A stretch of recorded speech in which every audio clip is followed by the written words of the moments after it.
Welcome to Bridging Hearts, Conversations for Racial Reconciliation. I am Dr. Cherigale Buchanan, and on behalf of Heart to Heart, we are so glad you're here.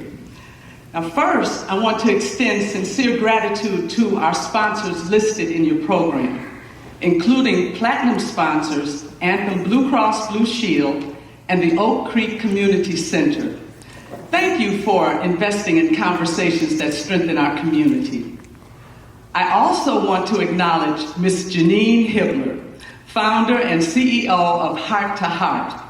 Because of your vision, courage, and the call of God on your life, we are here today. Thank you for showing us what it truly means to lead with heart. I was born in the 1960s. When racism was explosive and unavoidable. It was on television, in the streets, in laws, and in schools. It was an era of widespread desegregation. And at that time, my parents purchased a home in a predominantly white neighborhood.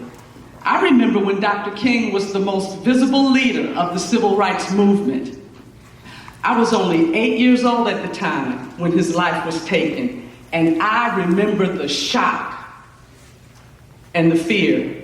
Riots and fires broke out in more than 100 cities, and the National Guard was deployed. Now, Milwaukee had already seen fires and soldiers in our streets the year before because of widespread housing discrimination. My parents, aunties, other adults in my life, and my teachers, both black and white, spoke honestly about racism, and they taught me something powerful. Racism may come for you, but it does not define you.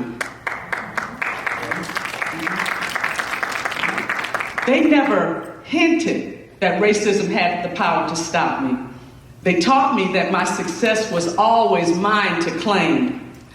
Now, looking back, what they were instilling in me were confidence and courage. And speaking of courage, there were people everywhere from different cultures, different backgrounds.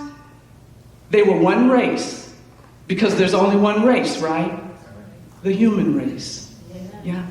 Different cultures, different backgrounds, they joined together in the belief that our nation could be better. And I remember that at 8 years old.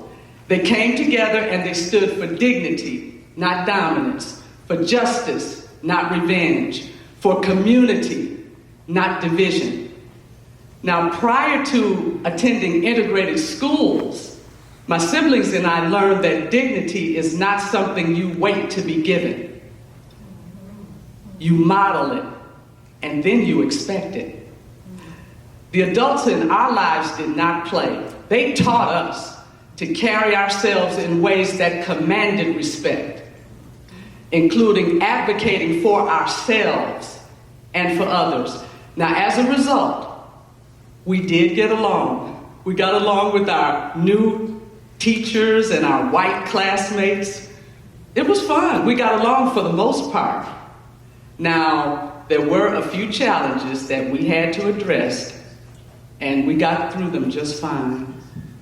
But there were many times when my white classmates and I simply enjoyed being kids. We were laughing on the playground. I remember this at Garden Homes. We were laughing on the playground and learning about each other's cultural traditions. Now that was cool. And it was new for us. Now as an adult, I still have meaningful conversations with my neighbors, with my colleagues, and with my friends. And they're conversations that are honest, respectful, and mutual, where understanding grows even when agreements don't. And this is why we're here today. Reconciliation means listening instead of labeling. It means showing compassion instead of contempt, seeking understanding instead of assuming, just like Jesus teaches us. So I'll end with this. When we speak honestly, listen generously, and walk away determined to grow, something shifts. It really does. Reconciliation is not just an idea. It's a daily decision that can change everything. Thank you.